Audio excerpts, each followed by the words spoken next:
तो आप सभी का फिर से स्वागत है। आज हम देखेंगे मेडिकल एस्ट्रोलॉजी से, मुख्यतः हमारा विषय केपी से रहेगा। कैंसर को हम देखेंगे। आप में से कोई है जो एस्ट्रोलॉजी न जानता हो? बिल्कुल ऐसे कोई है जो ज्योतिष को न जानता हो? ऐसा कोई है? ये सब जानते हैं। जो न जानता हो कृपया हैंड राइज करें ताकि मुझे पता चले। कैमरे पे आ जाइए सब लोग प्लीज।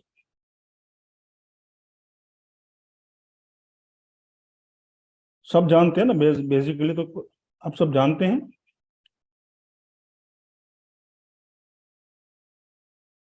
तो ठीक है, चले आगे बढ़ते हैं। आज के सफर की हम शुरुआत करते हैं कि कैंसर को हम किस तरह से डिकोड करेंगे कुंडली से या ज्योतिष से। एक्चुअली पिछले 5-6 दिनों में मेरे पास 7 से 8 कुंडली कैंसर की आई। तो मुझे अचानक ये ख्याल आया कि इस टॉपिक पे थोड़ा हमें चर्चा करनी है, समझना चाहिए कि ऐसा क्यों हो रहा है। इसलिए फिर ये मैंने सडनली ये टॉपिक डिसाइड किया 2 दिन में कि चलो इसके लिए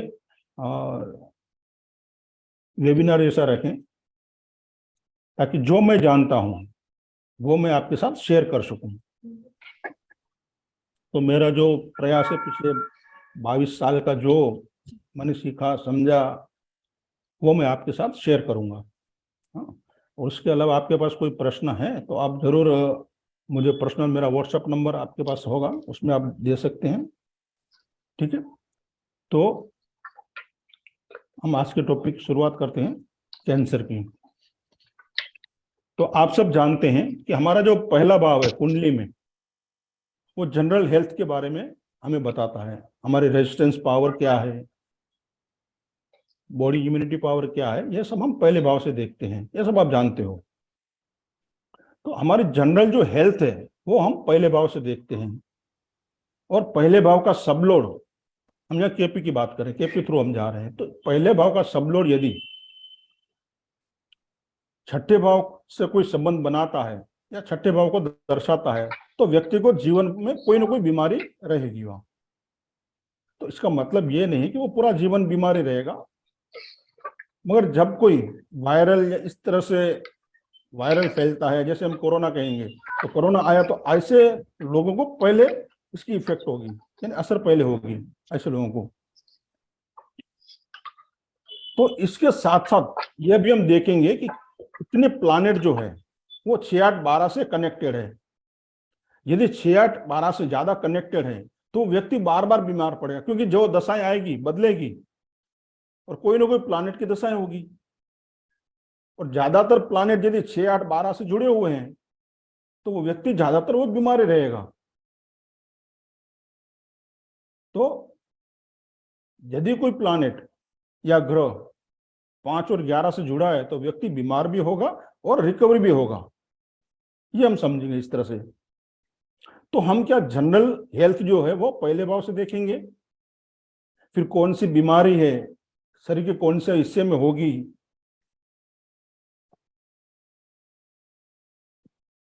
वो बीमारी लंबी चलेगी या जल्दी ठीक हो जाएगा, वो बीमारी पेनफुल होगी या क्रोनिक होगी, ये सब हम छठे भाव से देखेंगे, क्योंकि छठा भाव बीमारी का है, आप सब जानते हो।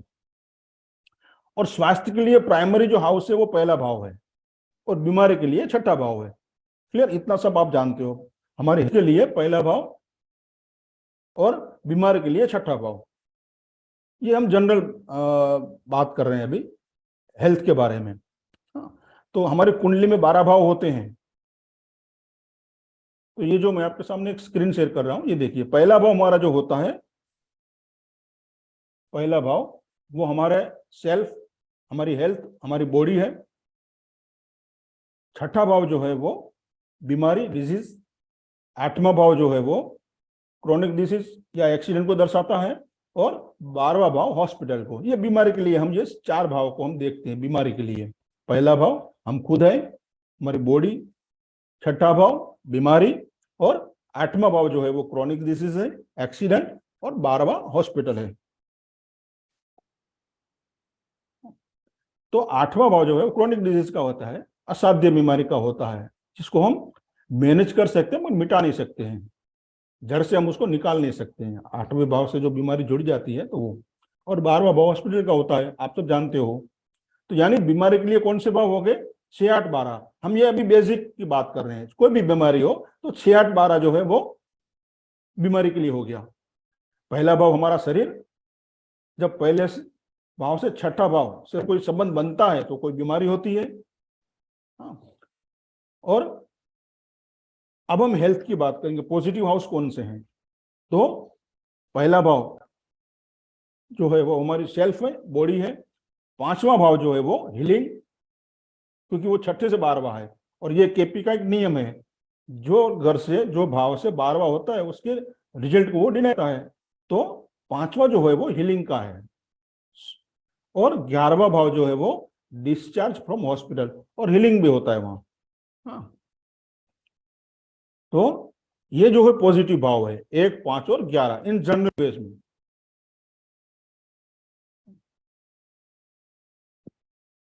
तो इस तरह से हम कुंडली को, इन भावों को हम आगे रख के हम बात करेंगे। तो फिर हम जो पॉजिटिव है 1, 5, 11 है, और नेगेटिव है वो 6, 8, 12 है। ठीक है, अब हम जानने की कोशिश करेंगे, बीमारी होगी तो शरीर में होगी, कहीं ना कहीं हमारे शरीर में होगी ना। तो शरीर के लिए पहला भाव है, तो हमें पहले भाव को देखा जाता है। और यदि छठे भाव का सबलोड या नक्षत्र लोड उसका पहले भाव से कुछ संबंध बनाता है या पहले भाव को दर्शाता है, तो ऐसा व्यक्ति बीमार पड़ेगा। ठीक है, यानी 1 और 6 का कनेक्शन यदि होता है तो कहीं ना कहीं बीमारी होगी। ठीक है, तो किसी भी व्यक्ति की कुंडली में यदि छठे भाव का सबलोड या उसका नक्षत्र लोड पहले भाव को दर्शाता है, तो वह व्यक्ति जीवन में कभी ना कभी बीमार रहेगा। अब वह कब बीमार पड़ेगा? जब उस प्लानेट की डिबिया चलेगी, दशा भुक्ति अंतरा, जिसे हम वैदिक में महादशा, अंतरदशा और प्रत्यंतर दशा कहते हैं। जब उसकी दशाएं चलेगी तब वो बीमार पड़ेगा। तो इस तरह से हम प्रोमिस को देखेंगे। तो यहां तक हमने समझ लिया कि 1 और 6 का कनेक्शन बनेगा तो बीमारी होगी। तो फिर जो हमारे पास राशियां हैं उसे भी हमने 3 कैटेगरी में डिवाइड किया हुआ है, चर यानी मूवेबल, फिक्स स्थिर राशि, और ड्यूअल साइन द्विस्वभाव राशि। तो यदि चर लग्न है किसी का तो उसके लिए बाधक, यहां बाधक और मारक का बहुत महत्व है डिजीज में, बीमारी में। तो जो मूवेबल साइन है, आप सबको पता है मूवेबल साइन कौन सी है। ठीक है, तो जो मूवेबल साइन है, मूवेबल लग्न है, लग्न यदि मूवेबल है तो उसके लिए 11वां भाव बाधक हो गया, और उसके लिए पॉजिटिव हाउस जो है 1, 5, 9 है, वहां 11वां भाव यदि दिखाता है तो वो उसके लिए नेगेटिव काम करेगा। देखिए यहां बीमारी में यदि चर लग्न है तो मूवेबल साइन है जिसका लग्न में, तो उसके लिए 11वां भाव जो है वो हीलिंग नहीं देगा, वो उसके लिए नेगेटिव है, बाधक है। तो ऐसे जातक के लिए पॉजिटिव कौन से भाव है? 1, 5, 9 आप नोट करना चाहें तो कर सकते हैं। हाँ, और फिक्स राशि जो है, स्थिर राशियां लग्न में, उसके लिए बाधक कौन सा हो गया? 9वां भाव, उनके लिए 9वां भाव बाधक है। और पॉजिटिव है 1, 5, 11, क्योंकि 9 बाधक है इसलिए यहां 11 आएगा। 1, 5 और 11 इसके लिए पॉजिटिव है। उसी तरह द्विस्वभाव राशि ड्यूअल साइन जो है उसके लिए बाधक जो है वो 7 हो गया, 7वां भाव, और पॉजिटिव 1, 5, 9 और 11 ये पॉजिटिव भाव है उनके लिए। और नेगेटिव भाव जो है 6, 8, 12 सबके लिए नेगेटिव है, और मारक जो भाव होते हैं 2 और 7 वो सबके लिए मारक है। ठीक है, तो हमें पहले ये बेसिक फंडामेंटल जो हमारा है, बेसिक जो नॉलेज है हमारे पास क्लियर होना चाहिए, ये हमें ज्ञात होना चाहिए, तब जाके फिर हम आगे स्टडी कर पाएंगे कि कोई भी डिसीज हो। आज हमारा टॉपिक कैंसर है, मगर हम किसी भी डिसीज के बारे में बात करेंगे तो ये जो है बेसिक मारक, बाधक, पॉजिटिव हाउस, नेगेटिव हाउस, ये हमें पता होना चाहिए। इसलिए मैंने आपको शॉर्ट में थोड़ा और भी आपको दिया है। यहाँ। तो अब हम बात करेंगे कैंसर की। आप सब जानते हैं कि ये जो बीमारी है वो सबसे भयानक बीमारी है, और कैंसर जो है कई प्रकार के होते हैं, आप सब जानते हैं। कुछ कैंसर जो है वायरस से नहीं बनते हैं, वो आप भी जानते हैं। तो यह भी माना जाता है कि कोई रासायनिक एजेंट की उपस्थिति या कोशिकाओं में परिवर्तन शुरू करने के लिए और वायरल परिवर्तन को स्थायी और कैंसर युक्त बनाने के लिए कार्सिनोजेंस की आवश्यकता होती है वहां। अभी कैंसर की वृद्धि कैसी होती है? कैंसर के विभिन्न रूपों का पता लगना ग्रहों की युति से बहुत आसान है। कैंसर क्या है? यह एक घातक ट्यूमर का रूप समूह है जिसे हम कैंसर कहते हैं। जैसे डेड सेल जो वहां स्थिर हो जाते हैं कुछ शरीर के कोई पर्टिकुलर जगह पे, उस ट्यूमर को हम कैंसर कहते हैं। अब ये ट्यूमर जो है शरीर के कुछ हिस्सों में सूजन के कारण एक नई वृद्धि होती है वहां पे, जिन्हें हम ट्यूमर कहते हैं। अभी कैंसर कोशिकाएं शरीर के किसी भी हिस्से में शुरू हो सकती है। वो कई नाम रूप पहचाने गए हैं उसके। विभिन्न प्रकार के कैंसर हैं, जैसे आप सब जानते हैं कि कार्सिनोमा त्वचा ग्रंथियों का जो झिल्ली का कैंसर होता है वो कार्सिनोमा है। और फिर जो होता है दूसरा स्क्रेमोमा जो हड्डियों का है, ल्यूकेमिया जो रक्त का है, फिर मेलाहोमा त्वचा की जो पिगमेंट होती है ना, उस कोशिकाओं का वो कैंसर होता है। तो ये कोई संक्रामक नहीं है। और कैंसर का जो इलाज होता है, अभी तो प्रसिद्ध 3 पद्धतियां हैं हमारे पास। हाँ, एक सर्जरी भी होती है, एक्सरे से भी होता है और रेडियम से भी होता है। हाँ, तो टिश्यू के एक असामान्य द्रव्यमान को ट्यूमर के रूप में जाना जाता है। ये सामान्य भी हो सकता है और घातक भी हो सकता है। और सामान्य ट्यूमर जो होता है वो धीरे धीरे बढ़ते हैं वो, और शरीर के अन्य भागों में फैलते नहीं है उतने में, वो धीरे धीरे वो बढ़। इसके विपरीत जो घातक ट्यूमर जो होते हैं वो तेजी से बढ़ते हैं और टिश्यू को नष्ट कर देते हैं। और ये शरीर के विभिन्न अंगों में रक्त प्रवाह या लसीका चैनल जो होती है, जो ब्लड सर्कुलेशन के लिए, उनके माध्यम से वो फैलते हैं और वो वृद्धि बढ़ाते हैं वहां। और जो सामान्य ट्यूमर है वो महत्वपूर्ण अंगों को नुकसान पहुंचाते हैं, जबकि अन्य प्रकार के ट्यूमर गंभीर चिकित्सा समस्या बन जाते हैं। कुछ ट्यूमर जो है वो आप सर्जरी करवा के भी निकाल सकते हैं, मगर कुछ ऐसे कैंसर है जिसकी कोई उपाय नहीं कर सकते हम, वो तेजी से फैलते जाते हैं। और जो इसके लिए मुख्यतः हम अभी एस्ट्रोलॉजी की बात करें तो मुख्यतः बृहस्पति जो है वो वृद्धि का कारक है, गुरु जुपिटर। यदि जुपिटर इस बीमारी से जुड़ जाता है तो वो तेजी से पड़ोसी टिश्यू को भी फैला देता है। तो ऐसा माना जाता है कि जब भी छठा भाव जो है वो उसमें तुला राशि, मिथुन राशि, कन्या राशि, वृश्चिक और मीन राशि उसमें यदि आती है छठे भाव में, तो जातकों को कैंसर के लिए वो अति संवेदनशील बन जाता है, सिर्फ ये राशियां आने से ही।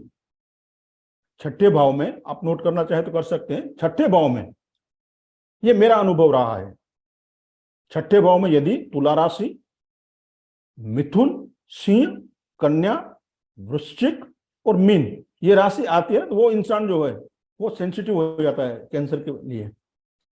और यदि इसके साथ सूर्य भी जुड़ गया तो पेट में, आंत में या सिर में कैंसर पैदा होने की शक्यताएं बढ़ जाती है वहां, सूर्य जुड़ने से यदि किसी भी तरह सूर्य जुड़ता है इस कॉम्बिनेशन में, तो पेट में भी हो सकता है, आंत में भी हो सकता है, सिर में भी हो सकता है कैंसर। उसी तरह चंद्रमा, रक्त स्तन का कैंसर पैदा करता है। ये कुछ प्लैनेट की अपनी अपनी खासियत है। मंगल जो है वो रक्त कैंसर, ब्लड कैंसर, गर्भाशय का, गर्दन का, पित्ताशय का कैंसर पैदा करता है मंगल। और मैंने कहीं देखा है कि बुध जो है वो नाक, नाभि, मुख आदि का जो कैंसर होता है ना, उसके लिए बुध जवाबदार होता है। ये मेरा अनुभव रहा है। फिर गुरु जो है वो लीवर, कान, जीभ, हमारी जांघे, वहां ये कैंसर पैदा करता है। फिर शुक्र जो है वो गले का, जननांग और किडनी में कैंसर पैदा करता है। किडनी या उसके आसपास का जो एरिया होता है वहां शुक्र कैंसर को पैदा करता है। उसी तरह शनि है वो हमारे जबड़े, दांत, पैर, उसके आसपास ये कैंसर पैदा करता है। तो ये कुछ प्लैनेट की अपने अपनी कैरेक्टर है, उसका अपना अपना। इस तरह से वो यदि वो जुड़ जाते हैं इस कॉम्बिनेशन में, तो यहां हमें पता चलता है कि किस तरह से और कहां पर कैंसर है। जैसे स्तन कैंसर है तो महिलाओं में ये आम है, सामान्य है। और 50 साल से ऊपर जो ज्यादातर ये एज में होता है, 50 के ऊपर जाते हैं तब, तो उसके लिए तीसरा और चौथा भाव को भी देखा जाता है। वहां चंद्रमा इसके लिए जवाबदार है। फिर गले का कैंसर जो है वो निगलने में आपको दिक्कतें आती हैं, गले का कोई प्रॉब्लम है, स्वर का बैठना, ये इसके लक्षण है। इसके लिए हमें तीसरा भाव देखना है। तीसरे भाव के सब लोड की भी हम जांच कर सकते हैं साथ साथ में। फिर पेट का कैंसर है तो उसके लिए सूर्य भी जवाबदार है। भूख में गिरावट, भूख ना लगना, भोजन में अरुचि, तो कारक बृहस्पति और पंचम भाव को भी हम यहाँ देखेंगे। पेट है ना, पंचम भाव भी हम इस यहाँ देखेंगे। फिर किडनी वगैरह हैं, प्रोस्टेट, मूत्र में बार बार रक्त का आना, पेशाब में दर्द होना, ये सिम्टम्स है उसके। और यदि जल राशियां जो है कर्क, वृश्चिक और मीन, वोटरी साइन, इससे भी यदि संबंध कोई बनता है, तथा चंद्रमा और शुक्र अष्टमेश, इन दोनों कॉम्बिनेशन यदि बनता है तो भी कैंसर होने के चांसेस रहते हैं।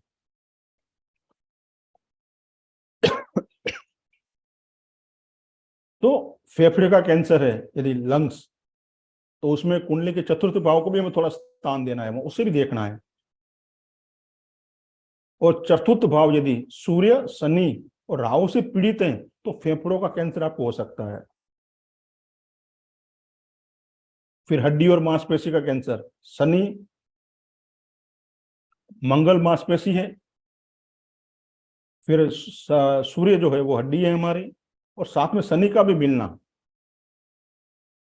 और केतु जो है वो कोशिकाओं और टिश्यू को नियंत्रित करता है। यदि इसका कॉम्बिनेशन बन जाता है तो वहां पर भी ये बीमारी होने की शक्यताएं हैं। तो हम ज्योतिष में इसको किस तरह से देखेंगे? तो मैंने ये पाया है कि यदि चंद्रमा किसी भी राशि में हो, चंद्रमा यदि किसी भी राशि में हो, यदि वो पाप ग्रह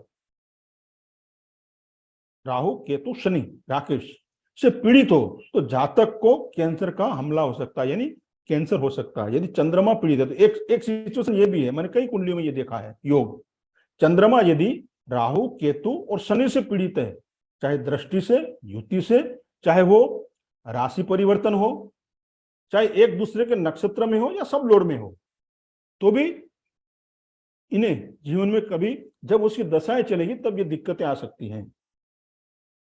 और यदि दूसरा एक संयोग ये भी है कि शनि और मंगल छठे भाव में हो, शनि और मंगल छठे भाव में हो, और राहु और सूर्य से दृष्टि हो उसकी, तो भी ये योग बनता है। या साथ में बैठे हो चारों, या एक दृष्टि हो, शनि मंगल छठे भाव में है, सूर्य की या राहु की दृष्टि पड़ रही है उन पर, तो भी ये बीमारी हो सकती है, उन्हें कैंसर की बीमारी हो सकती है।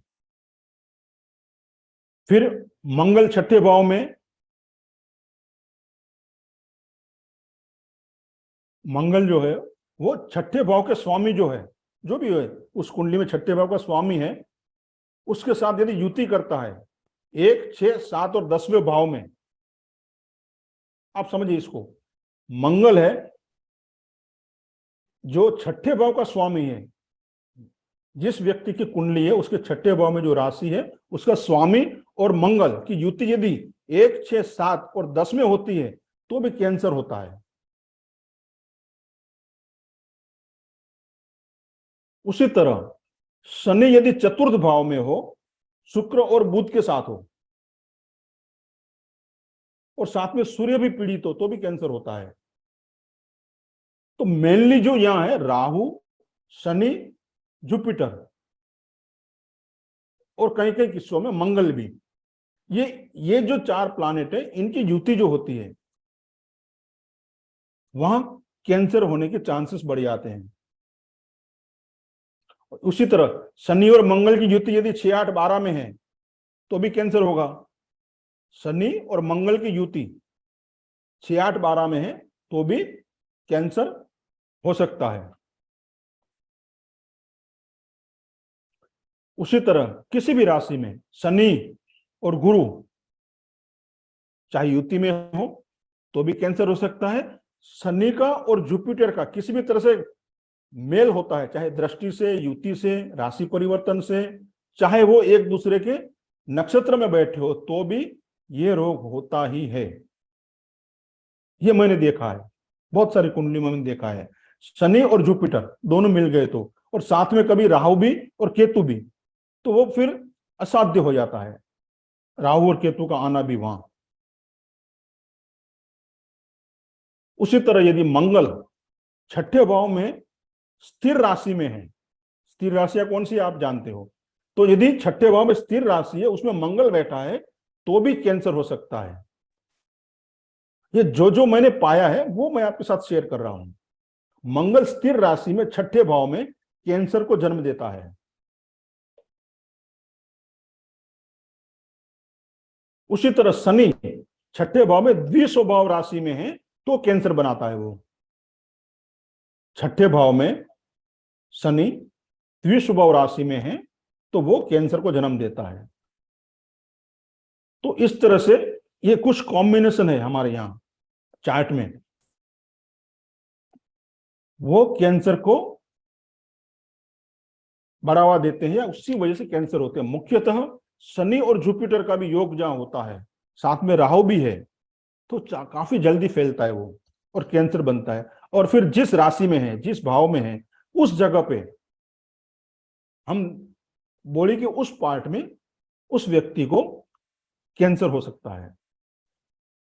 और पश्चिमी जो पाश्चात्य जो एस्ट्रोलॉजी है, पश्चिमी लोग जो हैं उसमें वो भी ये भी मानते हैं कि शनि और चंद्रमा का जो योग बनता है दोनों, जिसे हम विष योग भी कहते हैं, चाहे वो दृष्टि से हो, युति से हो, हाँ, तो वो पीड़ित होना भी इस बीमारी के लिए जिम्मेदार है।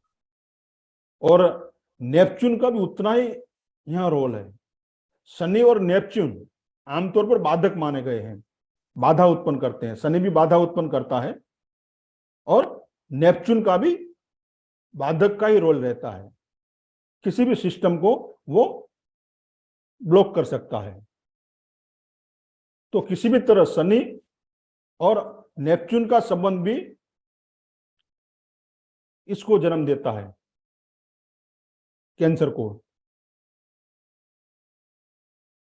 तो आमतौर पे आप देखोगे ना, शनि, मंगल, बृहस्पति और राहु एक दूसरे को देखते हो, एक दूसरे के साथ युति में हो तो कैंसर होता है। और नेपच्यून का भी यही रोल है, नेपच्यून साथ में आ गया तो वो बढ़ा देगा। क्योंकि हम इसमें देखेंगे ना मेडिकल में, तो उसमें नेपच्यून का और यूरेनस का बहुत ही रोल, जबरदस्त रोल है। भले हम एस्ट्रोलॉजी में उसको नहीं लेते हैं, मगर यह बीमारी में उसको देखना बहुत जरूरी है। क्योंकि मैंने कहा है कि नेपच्यून और यूरेनस जहां जहां बैठे हैं वहां बहुत ही तकलीफ देते हैं वो, और शनि के साथ मिल गया तो बेड़ा गर्क कर देंगे वो। अब आपकी कुंडली में कभी आप देख लेना, नेपच्यून यदि आपकी 7वीं राशि में कहीं पर भी पड़ता हो तो आपको किडनी में स्टोन होगा या किडनी आपकी फेल होनी है, या किसी की भी राशि में आप देख लीजिए। तो नेपच्यून का और यूरेनस का बहुत बहुत बड़ा रोल है यहाँ, उसे हम नजरअंदाज नहीं कर सकते हैं। मेडिकल एस्ट्रोलॉजी में सारे प्लैनेट एक तरफ है, ये दो एक तरफ है, ये राहु से भी बड़ी आगे बढ़ के हैं नेपच्यून और यूरेनस, तो इसे आप ध्यान रखें।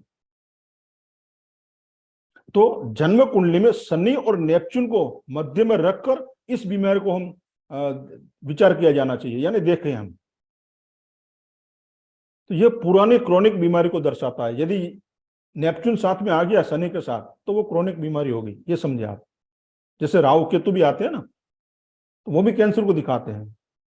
जैसे चंद्रमा राहु है, चंद्रमा केतु है, उसी तरह चंद्रमा नेपच्यून है या शनि नेपच्यून है, तो भी इस तरह से क्रोनिक बीमारी को वो दिखाते हैं। तो छठा जो घर है वो बीमारी का, आठवां सर्जरी का और 12वां अस्पताल का, ये सब हम जानते हैं। तो अब हम आगे देखेंगे स्टेप बाय स्टेप कि यदि छठे भाव का सबलॉर्ड सूर्य है जो 6, 8, 12 को दर्शाता है, तो आप समझे कि पेट में उसको बीमारी होगी, आंत में कैंसर होगा। 6, 8, 12 का सबलॉर्ड यदि सूर्य है तो सूर्य से संबंधित बीमारी होगी।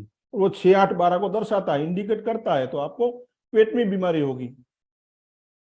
यदि 6, 8, 12 का स्वामी यानी नक्षत्र सबलॉर्ड, छठे भाव का सबलॉर्ड यदि चंद्रमा है, तो आपको स्तन कैंसर किसी को या रक्त कैंसर भी हो सकता है। उसी तरह छठे भाव का सबलॉर्ड यदि मंगल है तो गर्दन और सर में। उसी तरह छठे भाव का सबलॉर्ड आप नोट करना चाहें तो कर सकते हैं, मैंने कुछ पॉइंट लिखे हैं जो मैंने देखे हैं। और छठे भाव का सबलॉर्ड, क्योंकि छठे भाव का जो सबलॉर्ड होगा ना, बीमारी आपको उसी तरह की होगी, वहां पर होगी। वो प्लैनेट का बहुत बड़ा रोल है छठे भाव के सबलॉर्ड का। तो छठे भाव का सबलॉर्ड यदि बुध है तो आपको मुंह और नाभि में यह बीमारी हो सकती है। और यदि छठे भाव का सबलॉर्ड बृहस्पति है तो लीवर में, जीभ में और कान में आपको ये दिक्कत आ सकती है, ये बीमारी आ सकती है। और यदि शुक्र है छठे भाव का सबलॉर्ड तो गले में, जनन में और किडनी में। उसी तरह छठे भाव का सबलॉर्ड शनि है तो हाथ, पैर और मुंह में। छठे भाव का सबलॉर्ड यदि राहु है तो शरीर के प्राइवेट पार्ट में ये दिक्कतें आ सकती हैं। और केतु है तो पैरों में भी आ सकती हैं। तो इस तरह से हम प्लैनेट को देख सकते हैं प्लैनेट से। अब हम दो विभागों में, केपी को हम दो विभागों में बांट देंगे इसको। एक तो कस्प का नियम जो है वो, और फिर दूसरा है कारक। कस्प यानी सबलॉर्ड नियम, हम रोग की प्रकृति को जानने के लिए शरीर का कौन सा हिस्सा जहां रोग प्रभावित है उसको कस्प से हम देखेंगे। और कारक, कारक यह यानी हमें समय बताएगा कि इस व्यक्ति को कब बीमारी होगी। पूरी जिंदगी तो रहेगी नहीं, तो इस व्यक्ति को कब बीमारी होगी वो हम देखेंगे। तो अब पहले हम देखेंगे कस्प का नियम जो होता है वो रोग की प्रकृति क्या है। तो रोग की प्रकृति की भविष्यवाणी करने के लिए आपको पहले क्या करना होगा, पहला नियम है आपको छठे भाव का सबलॉर्ड, उसे आप नोट करें। कृपया सब लोग कैमरे पे आ जाइए प्लीज। आप सब लोग कैमरे पे आए ताकि मुझे समझ में आए कि आप समझ रहे हैं, समझ पा रहे हैं, नहीं पा रहे हैं। तो आप सबसे विनती है आप सब लोग कैमरे पे आए।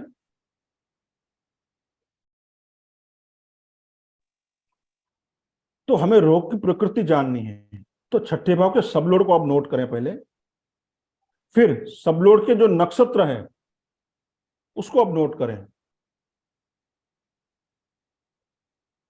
उसके बाद नक्षत्र स्वामी जिस राशि में है, देखिए मैं राशि की बात कर रहा हूं, जिस राशि में है उसे आप नोट करें। फिर छठे भाव का सबलॉर्ड भी जिस राशि में है बैठा हुआ है, ये हम राशि चार्ट से देखेंगे, मैं राशि की बात कर रहा हूं। तो आप जब देखोगे पहला कि छठे भाव को सब लोड को हमें नोट करना है, फिर उसके नक्षत्र लोड को हमें नोट करना है, फिर ये दोनों प्लानेट राशि चार्ट में कौन सी राशि में बैठे हैं उसे हम नोट करना है। फिर हमें ये दोनों राशि की प्रकृति को देखना है, किस तरह की प्रकृति है वो, ये दो प्लानेट जो है वो कौन से हैं। तो इन सबको मिला के हम इस पे आ सकते हैं कि ये कौन सी बीमारी है और शरीर के किस अंग में है। तो सब पे हम साथ में रख के ये देख सकते हैं। तो शरीर के उस हिस्से को हम देखेंगे जहां ये स्थित है। बॉडी पार्ट तो आपको पता है, राशि और बॉडी पार्ट तो आपको पता ही होगा सबको, कौन सी राशि कौन से हमारे बॉडी पार्ट को इंडिकेट करती है, ये सब आप जानते हैं, सब जानते हैं ना आप। तो जिस राशि में वो प्लैनेट बैठे हैं उसको हमें देखना है वहां। तो ये हमें ग्रहों को भी देखना है, राशि को भी देखना है, राशि का स्वभाव क्या है वो भी देखना है। स्वभाव यानी चल है, स्थिर है, फिर द्विस्वभाव है, ये सब हमें ध्यान में रखना है कि वो कौन सी राशि में वो प्लैनेट बैठा हुआ है। फिर उसका समय कब आएगा। तो 1 और 6 पहले भाव का और छठे भाव का जो कारक जो प्लैनेट है, यानी छठे भाव का सबलोड जो प्लैनेट है मान लें, तो उसकी जब दशा चलेगी तब वो बीमारी आएगी ना। दशा, भुक्ति या अंतरा जब आएगा तब वो हमें बीमारी आएगी। तो दोनों का पहले भाव को भी अब देखें, उसके कारक कौन से हैं, और छठे भाव के भी कारक देखें, जो दोनों कॉमन है उस प्लैनेट की अब दशा देख लें। हम उसको एक चार्ट के माध्यम से देखेंगे। फिर जो कॉमन प्लैनेट आता है उसकी हम दशा को देखेंगे कि वो कौन से को इंडिकेट कर रही है। फिर उन ग्रहों को ले जिन पर दृष्टि या युति स्ट्रॉन्गर हो, यानी छठे भाव के सबलोड पे यदि कोई ऐसे प्लैनेट की दृष्टि आ रही है जो नेगेटिव है तो उसे आप देखें। फिर आप हमारी जो दशा पद्धति है उस पर जाएं, देखिए कि कौन से प्लैनेट की अभी दशा चल रही है। हाँ, सर जी थोड़ा धीरे बोलिए, हम लोग नोट कर रहे हैं। हाँ जी, क्या नोट करना था आपको। आप जो भी बोल रहे हैं थोड़ा धीरे से बोलिए, या तो 2 बार बोलिए। हाँ जी, ठीक है। तो यहां हमें क्या करना है, सिग्निफिकेटर्स जो रूल है, यानी समय हमें जानना है कि कब होगा। तो हमें क्या करना है, पहले भाव का और छठे भाव के जो कारक है सिग्निफिकेटर्स है उसको हम पहले नोट कर लेना है। फिर दोनों में से जो कॉमन आते हैं उसे हमें यहां लेना है। और यदि कोई कॉमन नहीं है तो वो देखिए कौन सा ग्रह मजबूत है, यानी छठे भाव का सबलोड जो प्लैनेट है उसकी जब दशा चलेगी, दशा भुक्ति अंतरा, तब उसे ये बीमारी हो सकती है। तो फिर लास्ट में हम दशा पे जाएंगे।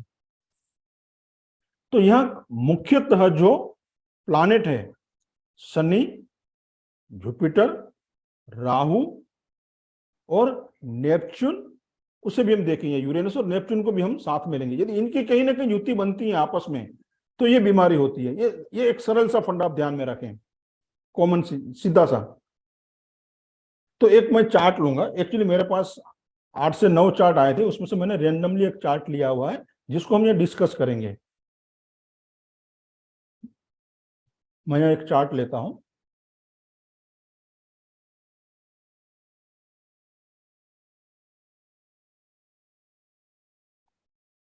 आठ नौ चार्ट आए थे मेरे पास कैंसर के, तो मैंने उसमें से रेंडमली एक चार्ट लिया है ताकि हम इसको समझ सकें। आपने जो नोट किया हुआ है ना उसको भी आप सामने रखें, बाजू में रखें, उसको मैच करते जाएं।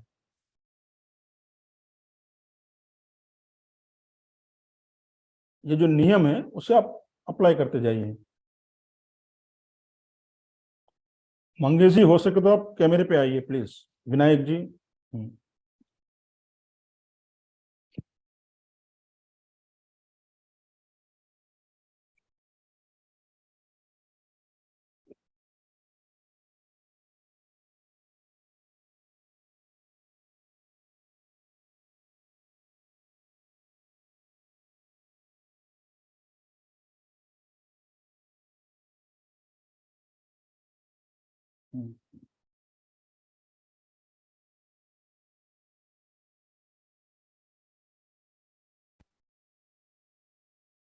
ये चार्ट विजिबल है ना आप सबको?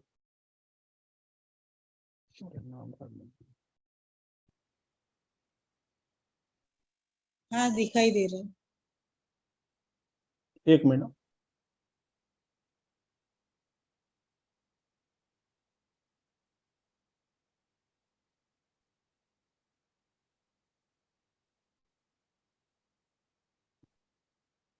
ये एक चार्ट मेरे पास, ये रेंडमली मैंने लिया हुआ है। एक मिनट। इसमें आप देखोगे ना इस चार्ट को, कैंसर पेशेंट है ये। तो यहाँ आप देखिए, हम अभी राशि चार्ट की बात करेंगे यहाँ। एक मिनट, मैं जरा इसका हाँ ठीक है। अभी आप जो आपने जो मैंने आपसे अभी जो बात की, जो नियम मैंने लिखवाए कि किस तरह से क्यों कैंसर हो सकता है, तो वो आपने नोट किए हैं। अभी इस ये चार्ट पे हम देखेंगे। अब ये देखिए, ये चार्ट है। लग्न स्वामी कौन है,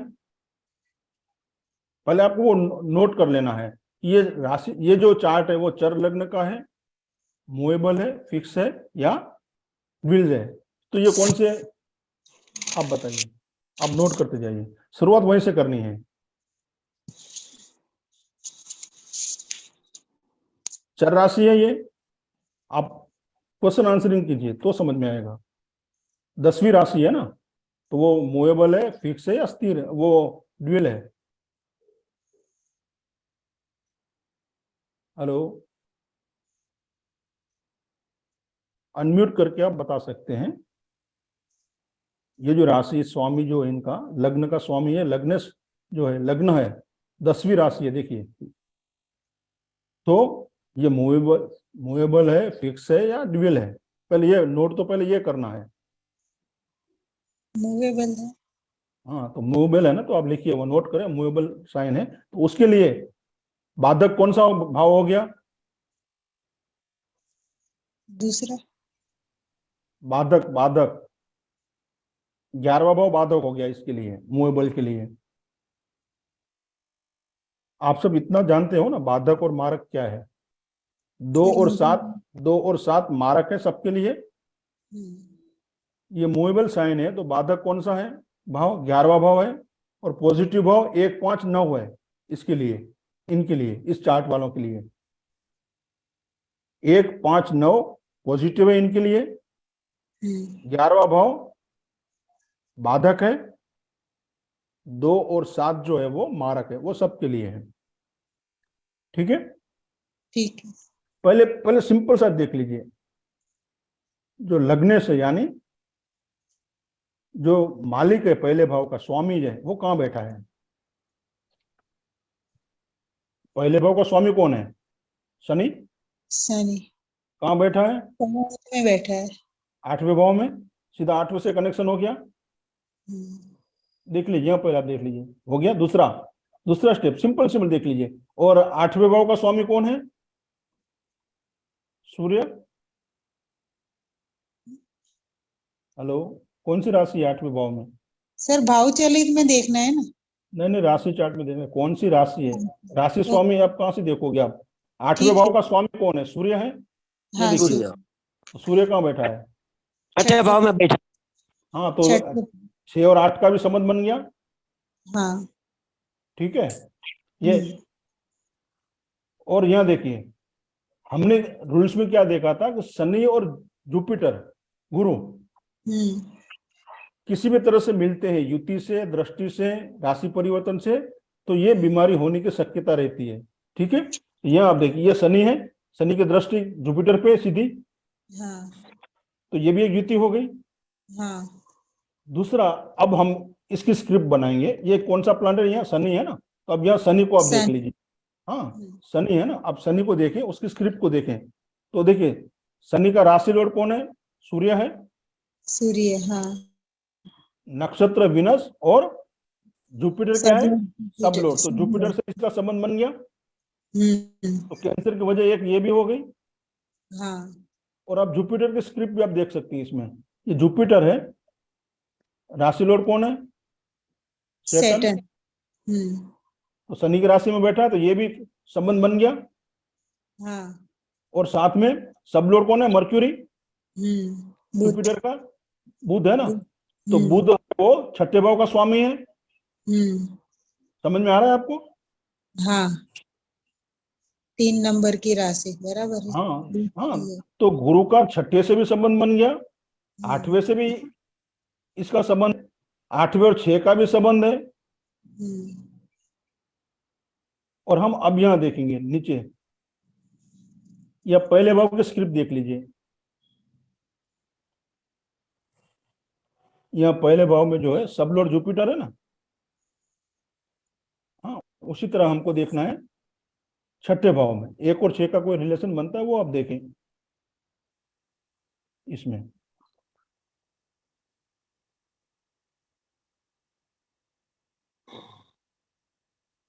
मर्क्यूरी, जुपिटर, सैटर्न। ये देखिए, यहाँ जुपिटर है, हम्म, पहले भाव का सब लॉर्ड जुपिटर है, और सब लॉर्ड सैटर्न। और यहाँ छठे का नक्षत्र लॉर्ड जुपिटर है। तो 1 और 6 का संबंध ऐसे बन गया। समझ में आया? 1 और 6 का संबंध बन गया, यानी बीमारी हो। अभी हाँ। बीमारी कौन सी होगी तो छठे भाव का सब लॉर्ड वो डिसाइड करेगा। अच्छा। विनस है, विनस, यहाँ देखिए। तो विनस का नक्षत्र लॉर्ड भी आप यहाँ देख सकते हैं।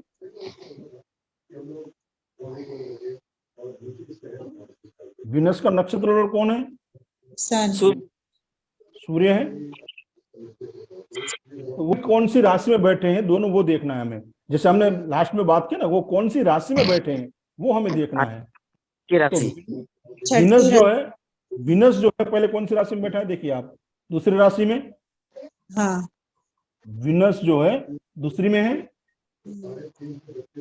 और सूर्य कहाँ है? तीसरी राशि। तीसरी राशि में। तो इनको ये गले और ये अपना ये शोल्डर होता है ना, उसके बीच में कैंसर है हड्डी का। सूर्य है ना, ये जॉइंट जो होता है ना हमारा जॉइंट, हाँ। शोल्डर का, वहां और गर्दन के बीच में हड्डी में इनको कैंसर है। तो इस तरह से हम देखिए, सूर्य जॉइंट हो गया तो हड्डी आ गई। विनस का नक्षत्र लॉर्ड, रिजल्ट कौन देगा? नक्षत्र देगा। तो हमने दोनों को यहाँ देखा, वो दूसरे भाव से भी कनेक्टेड है, शुक्र है, और उन्हें किडनी के पास में है, ये फैला हुआ है। यानी ये जॉइंट है ना जो हमारा पैर का नीचे, हमारा जो यहाँ हाथ का जॉइंट हो गया, यहाँ पैर का जॉइंट है, पैर का जॉइंट में थोड़ा ऊपर आओगे ना आप, किडनी के बाजू में, वहां भी इनको कैंसर है। तो बॉडी में 2 जगह पे है इनको ये दिक्कतें। तो हम इस तरह से किडनी को, हम इस तरह से हम कैंसर को देखेंगे। देखिए, जुपिटर और शनि की भी दृष्टि आ रही है, एक दूसरे के साथ है। और अब हाँ, आप नेपच्यून भी देखोगे ना इसमें, यूरेनस नेपच्यून। किसी के पास एस्ट्रोसेस जब बना लीजिए, आपके पास यदि एस्ट्रोसेस है, तो किसी के पास है अभी इसमें नेपच्यून, देखिए कि ये केपी स्टार 1 में नेपच्यून वगैरह नहीं दिखाते हैं। किसी के पास यदि है अभी तो आप बना सकते हैं। तो उसमें नेपच्यून की और यूरेनस की पोजीशन भी आपको मिल जाएगी। नमस्ते सर। जी नमस्ते सर मुझे कैंसर था, पेट का कैंसर था। आप जरा तो सामने आइए, आपका हाँ एक सर, मिनट। सामने ही हूँ सर, दिख नहीं रहा हूँ एक, सर मैं। हाँ एक मिनट, हाँ जी बताइए। सर मुझे पेट का कैंसर था। जी तो एक बार मेरा चार्ट देख मुझे सर समझना, एक बार मेरा चार्ट ले सकते हैं सर, इफ यू वांट। देखिए 8 चार्ट पेंडिंग में है, सब कैंसर अच्छा वाले हैं। हाँ, अच्छा तो अच्छा। क्या मैं किसी एक का, इसलिए मैंने कहा था कि मैं रैंडमली कोई एक चार्ट लूंगा। हाँ, नहीं तो ओके। 8 चार्ट पेंडिंग में है, सबको मैंने हाँ कहा था कि आप जी ग्रुप में डाल देना, या मुझे जी। पर्सनल डाल देना, उसमें से कोई भी रैंडमली मैं ले लूंगा। ओके हाँ, ओके। क्योंकि फिर सबका हो जाएगा ना, उतना टाइम हम दे हाँ नहीं पाएंगे। बिल्कुल सर, बिल्कुल बिल्कुल बिल्कुल। लेकिन सर एक चीज समझ में आई कि मुझे पेट का था और सूर्य मेरे छठे में है जी और 5वीं राशि में है। तो ये जी। चीज कंफर्म हो गई कि मेरा पेट का था, बट वहां पर जुपिटर का कहीं एफ्लिक्शन नहीं था। और लेकिन राहु की दशा में, राहु उसका सब लॉर्ड है। जुपिटर का छठे का, हाँ छठे का सब लॉर्ड है, और जी स्टमक और वीनस एंड राहु जी उसके नक्षत्र लॉर्ड है। बराबर है। तो वहां देखिए आप कि ये दो प्लैनेट में से कोई जुपिटर के साथ कोई रिश्ता बना रहा है, या जी, शनि के साथ कोई संबंध बन रहा है, या नेपच्यून और यूरेनस, ये भी देखें आप।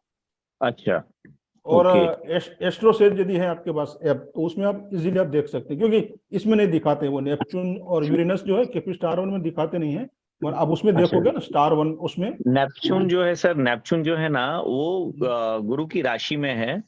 बस खत्म हो गया वहाँ, हाँ, गुरु नहीं की खत्म राशि हो में गया। है जी। हाँ, और शनि के साथ कोई संबंध है वो भी देखें आप, नेपच्यून का। शनि के साथ सर प्लूटो है। प्लूटो है ना, हाँ जी। हाँ, प्लूटो और है। यूरेनस आपका कौन सी राशि में है? यूरेनस सर, यूरेनस यूरेनस कहाँ है? हाँ, हर्षल यूरेनस सर 8 नंबर राशि में, वृश्चिक राशि में है। वृश्चिक में है ना, तो सर हाँ, में भी जस्ट आपको कोई ब्लॉकेज वगैरह हुआ होगा, या इस तरह से कोई दिक्कत आई नहीं सर, होगी? ब्लॉकेज तो सर नहीं हुआ मुझे, वृश्चिक राशि में है। ब्लॉकेजेस तो नहीं हुआ सर में, लेकिन ये आया था कि मेरा, मैं आपको बताता हूँ कि 2020 में मुझे हम्म मल्टीपल ब्लॉकेजेस फाइंड आउट हुए थे, और किडनी मेरी श्रिंक हो गई उस ब्लॉकेज की वजह से। हम्म। और नर्वस नर्वस सिस्टम, मतलब जी नर्व्स में मल्टीपल जगह ब्लॉकेजेस आए थे, बट मेडिसिन से वो सही हो गया। बट हेड में तो भगवान टचवुड वो नहीं नहीं, सही तो हुआ। कहीं ना कहीं ब्लॉकेज करवा देता है ये यूरेनस जो जी, है ना, वो शनि का ही ओके, काम करता है, सन ब्लॉकेज का यूरेनस, कारक है। जी हाँ सर, ओके। यूरेनस। तो और फिर यूरेनस के बाद फिर आप देखिए नेपच्यून जो है, नेपच्यून कौन सी राशि में है आपके? नेपच्यून सर 9 नंबर राशि में। 9 में है ना, तो आपको जी सर। थाई में भी कुछ दिक्कत दे सकता है। सर हाँ थाई में तो नहीं दिया, काफ में सर, काफ हाँ, में मेरा प्रॉब्लम आया सर। अच्छा ठीक है ना, तो वो दे जी सर, सकता है। जी सर। हाँ तो क्योंकि ये सर इस वो 10 नंबर भाव में है ना सर, नेपच्यून जी जो है 10 नंबर भाव में, 9 अच्छा, नंबर राशि में। ओके 10 नंबर भाव में तो वो भी हो सकता है, वहाँ भाव से जी, देखेंगे आप तो भी हाँ सर। हो सकता है, और सर राशि से अब मैं ये देखेंगे। कहना चाहता हूँ कि आपकी जो प्रिडिक्शन है, जी दैट इज 100% एक्यूरेट सर। है ना, ठीक है, वो तो देखिए मेरी तो नहीं है, जी, तो बनाने वाले ने पहले से बनाया, मैं तो जो उस पर मैं चला हूँ और मैंने जो अनुभव किए हैं वो मैं आपके जी, साथ शेयर कर रहा हूँ, मेरे अपने जी सर, अनुभव पिछले यस 22 सर, साल से मैं जो सीखता आया हूँ, उसमें से जो मैंने किया हुआ है वो मैं आपके साथ शेयर कर रहा हूँ कि इस जी तरह से सर, हो सकते हैं, ये कॉम्बिनेशन जो है हो सकता है कि लिखे ना हो ये पूरे के पूरे, मगर जो मैंने जी सर, पाया है मैं आपके साथ शेयर कर रहा हूँ। तो जी सर, जी सर, अभी पिछले सडनली मेरे पास 4 5 6 दिन में 7 8 कुंडलियां कैंसर की आ गई, तो मुझे ओके, शौक हुआ, अरे ये क्यों हुआ सडनली। तो फिर ऐसा लगा कि चलो इसके बारे में कुछ बात करनी हमें चाहिए।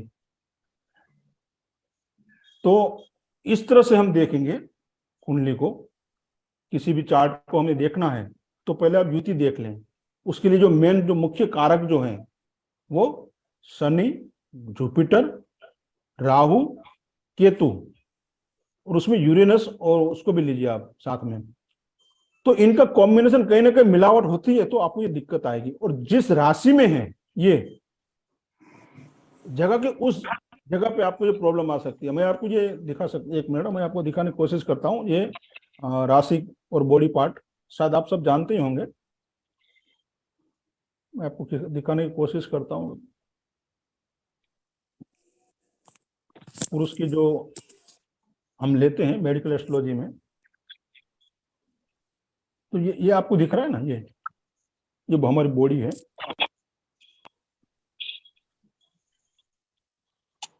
ये बॉडी है हमारी। तो ये जो नंबर दिए हुए हैं, एक ये पहली राशि, जैसे कि मेष है, वो सर को इंडिकेट कर रही है।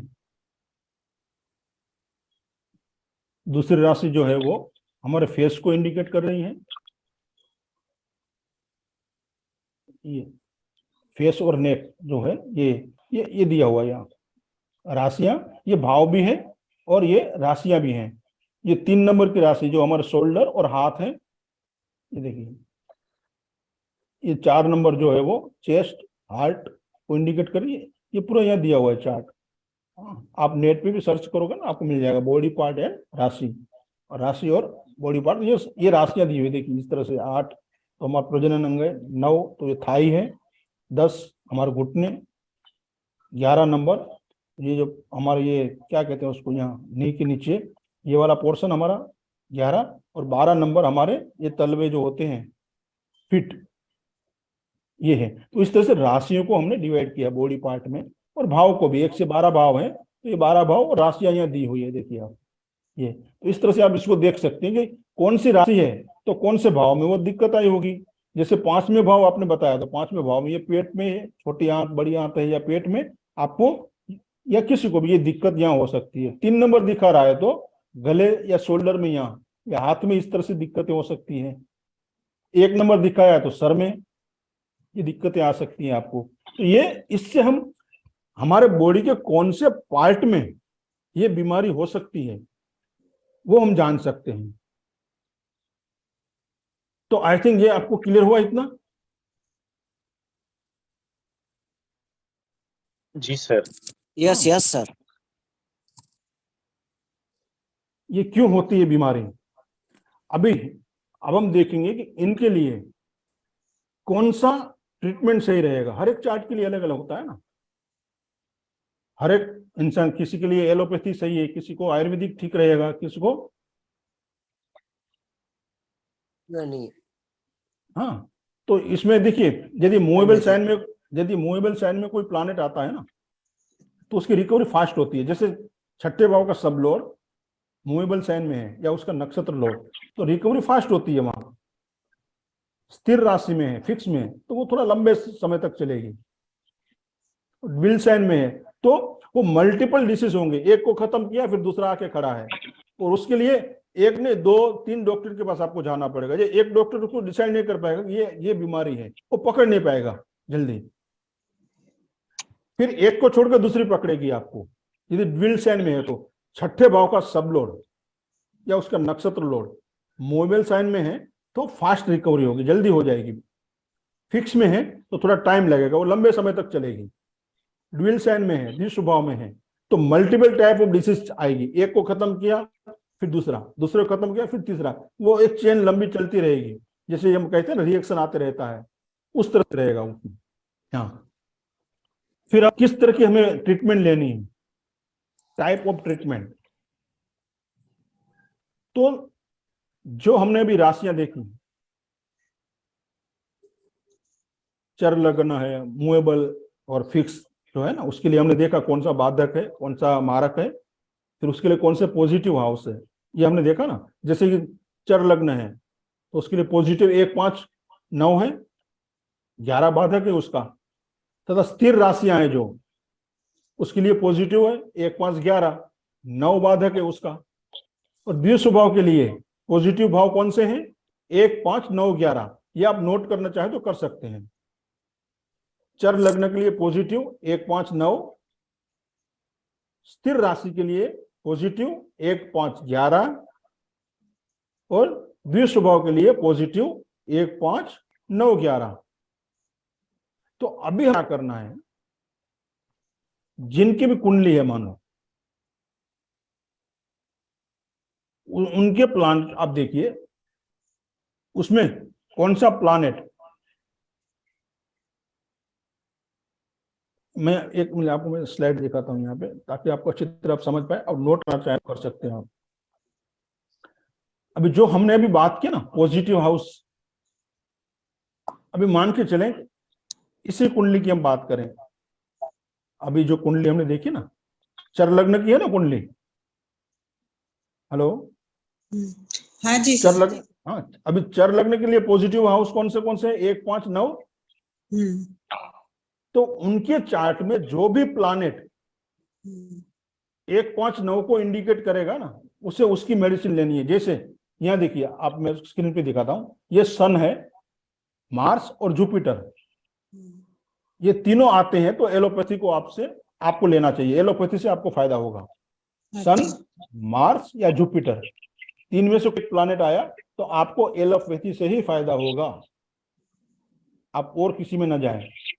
उसी तरह जुपिटर या मून आते हैं तो एलोपैथी और नेचुरोपैथी जो होती है ना, उसमें आप जाएं, यदि पॉजिटिव भाव वो प्लैनेट दे रहे हैं तो। उसी तरह मान लो कि उनके चार्ट में शनि जो है वो पॉजिटिव भाव दे रहा है 159 59 या 15, तो आप आयुर्वेद में जाए, एलोपैथी में ना जाए या और कोई ब्रांच में ना जाए।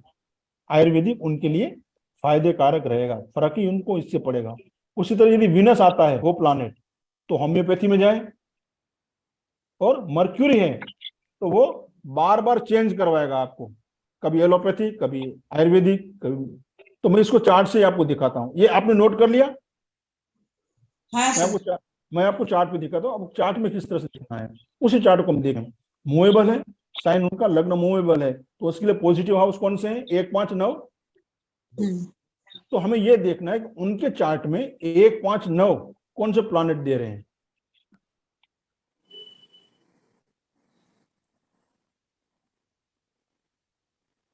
एक मिनट मैं आपको,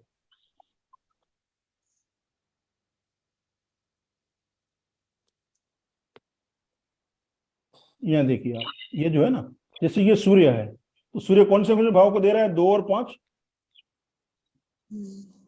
उसी तरह ये देखिए मून 7 10 1, 7 मारक है, पॉजिटिव हमें देखना है 1 5 और 9 को। तो यहाँ देखिए एक तो सूर्य दे रहा है ना 2 और 5, तो एक पॉजिटिव हो गया। यहाँ देखिए आप, ये यहाँ पर भी कोई भाव नहीं है, ये 8 है 7 है, और यहाँ भी कोई पॉजिटिव नहीं है। यहाँ 2 11 ये पॉजिटिव नहीं है, ये 5 4 9 है, ये देखिए यहाँ 2 पॉजिटिव है, 5 और 9 4 न्यूट्रल है यहाँ। तो ये एक ले सकते हैं हम, ये कौन सा है? विनस। तो हम इसे कह सकते हैं कि आप होम्योपैथिक में जाएं, ठीक है। और दूसरा कोई पॉजिटिव है तो हम इसे ये कह सकते हैं कि आप होम्योपैथी की मेडिसिन लें ताकि आपको इसमें फायदा होगा। और यहाँ देखिए एक पॉजिटिव है एक नेगेटिव है, 2 यानी मारक है ना, 2 और 7। तो ये 7 7 में एलोपैथी भले ले, मगर यहाँ बाधक है, ये 5 नंबर खाली है, 5 और 2, ये मीडियम रिजल्ट देगा यहाँ। मगर ये जो है उनके लिए बहुत ही अच्छा रिजल्ट देगा यहाँ, इनके लिए होम्योपैथिक में। तो उन्होंने अभी होम्योपैथी का शुरू कर दी है मेडिटेशन, ये मेडिसिन। तो इस तरह से हमें देखना, ये 12 ये जो हमारे पास प्लानेट है ना, उसमें से पॉजिटिव नंबर देने चाहिए, वो प्लानेट की हमें दवा करनी है। तो यहाँ देखिए पॉजिटिव नंबर कौन से इनके लिए, मूवेबल के लिए 1 5 9। तो अभी 1 5 5 9 1 9 जो नंबर यहाँ आ रहे हैं, जो प्लानेट दे रहे हैं, उनको उनकी मेडिसिन में उस ब्रांच में जाना है। अभी यहाँ देखिए 5 4 और 9 इनके पॉजिटिव है, इनके लिए 1 5 9 में, तो इनको होम्योपैथी में जाना है। सर एक क्वेश्चन पूछे सर? एक मिनट सर, एक मिनट। हाँ जी पूछिए। सर ये पूछ रहे हैं कि अगर मान लीजिए राहु केतु अगर 1 5 9 देते हो, तो ऐसी हाँ जी। स्थिति में राहु केतु का क्या किस तरह के उसमें जाना चाहिए? राहु ट्रीटमेंट केतु जिस राशि में बैठे हैं, जी राहु केतु जिस राशि में बैठे हैं, हाँ राशि चार्ट में कंफ्यूज जी ना हो, तो उस प्लानेट की आपको ट्रीटमेंट करनी है। अच्छा क्योंकि ठीक है, राहु और केतु जिस राशि में बैठते हैं उसके हो जाते हैं वो, उस अच्छा अच्छा प्लानेट। ठीक है सर राहु केतु आते हैं जिस राशि में बैठे हैं, उस राशि के स्वामी के प्लानेट का आपको उपचार करना है, उस फील्ड में आपको जाना है, उस तरफ आपको जाना है। जी सर। ठीक है, जी सर। तो देखिए यहाँ यदि इनका उपचार जो है, ये तो हमने एक कॉमन सी बात बता दी कि आपको किस फील्ड में जाना है, आयुर्वेदिक, होम्योपैथिक, एलोपैथी, ये आप उसमें जा सकते हैं। ठीक है, और साथ साथ में आप देखिए मुख्य कारक जो इसका होता है किडनी का, सॉरी कैंसर का, जैसे हमने कहा राहु है, शनि है और जुपिटर है मेनली। तो इसमें देखिए जनरल यदि आपको सडन रिजल्ट लेना है तो ये मैं आपको कॉमन सी बात बता रहा हूँ। बाकी तो देखिए जो उसकी रेमेडी होती है वो तो चार्ट देख के बताई जाती है, पर्सनल चार्ट देख के कौन से ग्रह का क्या है वो सब देख के बताया जाता है। और ये कॉमन सी बात मैं बता रहा हूँ, यदि इसको कुछ समझ में ना आ रहा है तो इंस्टेंट पहले क्या करें आप, राहु, शनि और जुपिटर का एक ट्रीटमेंट कर लें ताकि उसे एक राहत रहे। हाँ, फिर उनको यदि सचोट प्रिडिक्शन चाहिए तो फिर कुंडली से करना होगा, उसके चार्ट को एनालिसिस करना होता है, ये सब आप जानते हो। उसके बाद फिर इंडिविजुअल रेमेडी दी जाती है, मगर मैं जनरल बात कर रहा हूँ यहाँ आपसे। पहली बात तो ये है कि उसे माणिक सोने में या चांदी में पहनना चाहिए, 4 से 6 रत्ती का मिडिल उंगली में। ये रत्न की बात होगी, जो एफोर्ड कर सकता है वो। एक दूसरा इंस्टेंट उपाय ये है कि आप एक काला कपड़ा ले, फ्रेश ले, नया साफ एकदम, मार्केट से लेके आए, जो कॉटन वगैरह का सस्ता आता है, छोटा सा उसे काटे, जो लेडीज रुमाल जो होता है उतना आप लें, उसमें चापत्ती डालें आधा चम्मच, एक हल्दी की गांठ ले, उसको बांधे, पोटली बनाएं, गैस पे उसको जलाएं। वो जो झारा होता है जिसे हम पूरी वगैरह तलते हैं उस पर रख के उसको जलाएं और फिर उसको फ्लश कर दें। दिन में 3 बार करें ये, 8 दिन, 10 दिन, 15 दिन, और देखें उसमें क्या फर्क आ रहा है। उसके बाद में फिर आप दिन में 2 बार करें, 1 बार करें, ये करते रहें। ये जनरल है, ये 3 प्लानेट उसके लिए जवाबदार है, उसको आप देखोगे तो उसको काफी फर्क आ जाएगा। हाँ, इंडिविजुअल जो रेमेडी है, प्रॉपर सटीक रेमेडी जो है, वो उसके चार्ट से, किसी भी पेशेंट के चार्ट से हम दे सकते हैं। बाकी और भी सब कुछ ध्यान में रखना होता है उसमें, किस तरह से है, क्या है, किस तरह से देखा जाता है, कौन से प्लानेट है उसमें, वो सब देखा जाता है। मगर जनरल में आपको जो बता रहा हूँ, इस तरह की रेमेडी करने से भी उन्हें फायदा होता है, जिसको अभी कुछ पता नहीं है।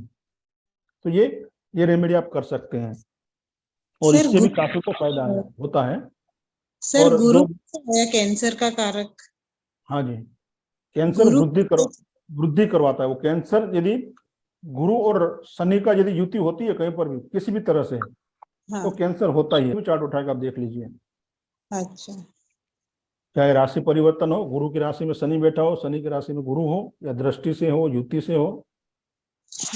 हाँ, अभी युति जितनी स्ट्रांग है, आप सब हाँ, जानते हैं युति को, जितनी डिग्री वाइज स्ट्रांग है उतना वो ज्यादा वो इफेक्टेड होता है। अच्छा, दृष्टि भी इतनी स्ट्रांग होती है। यदि वीक है तो वो स्लोली बढ़ेगा आगे। मगर इसमें ये जो युतियां आ जाती हैं, शनि और गुरु और साथ में राहु, तो ये दिक्कतें आती हैं। इसलिए गुरु का ट्रीटमेंट करना भी बहुत जरूरी है। गुरु का रोल रहता ही है। आप कहीं कोई भी चार्ट आप उठा के देख लीजिए, आंख बंद करके, जिनको कैंसर हुआ है, जुपिटर का तो रोल है उसमें, रहेगा ही, तो ही वो कैंसर आगे बढ़ेगा। मेरी बहन को है, मैं चेक करूंगी सर। चेक कीजिए। हाँ, तो शनि और जुपिटर के जहां मिलन हुआ तो ये होगा। हाँ, चंद्र से भी ये हो सकता है, जैसे विषयोग कहते हैं ना, सूर्य और चंद्रमा, तो उसमें स्तन कैंसर होने की या ब्लड कैंसर होने के चांसेस बढ़ जाते हैं। या मंगल भी इसमें कहीं बीच में आ जाता है तो ब्लड कैंसर होते हैं। या चंद्रमा बढ़ गया तो, मिल गया तो उसमें ब्लड कैंसर उसमें होगा। वीनस है तो किडनी में कहीं होगा, वो आप देख लीजिए, किडनी में या गले में, इस तरह से दिक्कतें आ सकती है, प्रजनन अंग में आ सकती हैं। तो इस तरह से हम किडनी कैंसर को मोटे मोटे तौर पे, आप सब एस्ट्रोलॉजर है, आप सब जानते हो इस चीज को, तो शनि और गुरु का जो मिलन है कहीं पर भी किसी तरह से, तो ये कैंसर को जन्म देता है। फिर कितना स्ट्रॉन्ग है नहीं है, ये युति है, डिग्री वाइज आप देख लें तो भी आपको पता चल जाएगा। किसी भी चार्ट में एनालिसिस करके आप उसको देख सकते हैं। तो जो मैंने अनुभव किया है वो मैंने आपके साथ शेयर किया है यहाँ। हो सकता है कुछ त्रुटि हो उसमें, तो मुझे जरूर बताएं। मेरा मोबाइल नंबर आपके पास है, व्हाट्सएप नंबर, उसमें आप बता सकते हैं। ठीक है, तो मैंने अपनी पूरी कोशिश की है कि मैं जितना जानता हूँ थोड़ा आप अवेयरनेस आए और हम समझ सकें भाई ऐसा क्यों हो रहा है, तो समय चलते इसका इलाज हो जाए तो हम थोड़ा सावधान हो सकते हैं इसमें। तो ये मेरा छोटा सा प्रयास था कि जो मैं जाना समझा कैंसर के बारे में वो मैं आपके साथ शेयर करूं। तो आशा करता हूं आप सबको समझ में आया होगा। हाँ, आप अपनी प्रतिक्रिया मुझे पर्सनल आप दे सकते हैं, जो भी आपकी प्रतिक्रिया हो, आपको अच्छा लगा या कुछ इसमें और सुधार की जरूरत है, या आपका अनुभव कुछ अलग भी हो सकता है उससे, तो भी जरूर आप शेयर करें। मेरा नंबर है आपके पास।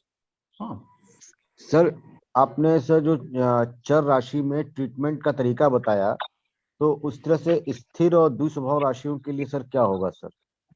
उसके जो पॉजिटिव भाव जो दर्शा रहा है ना, जो प्लैनेट, उसको हम लेंगे। जैसे चर है तो 1 5 9 जो दिखाएगा उस राशि का अच्छा सर, ऐसे लेना है सर। हाँ, उस द्वि प्लैनेट का स्वभाव के लिए 1 5 9 11 हाँ, और तो जो स्त्री के प्लैनेट लिए वो 1 5 दिखा रहा 11। है, हाँ, जो प्लैनेट वो दिखा रहा है वो प्लैनेट की हम ट्रीटमेंट करेंगे। ठीक है सर। अच्छा सर, ठीक। मानिक किसी को भी कॉमनली पहना सकते हैं अगर इस तरह की स्थिति मिलती है तो? जी सॉरी।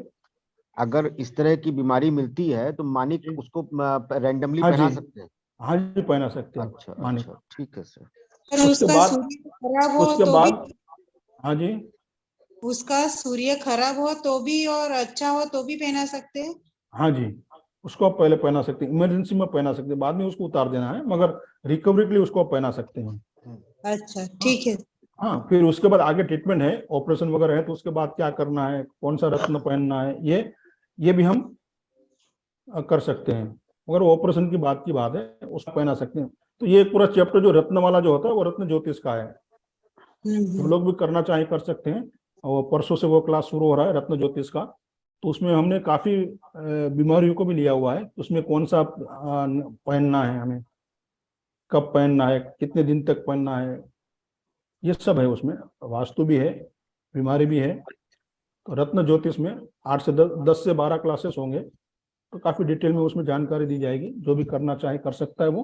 परसों से वो शुरू हो रहा है, वीक में 3 दिन रहेगा। जो भी करना चाहे वो कर सकते हैं।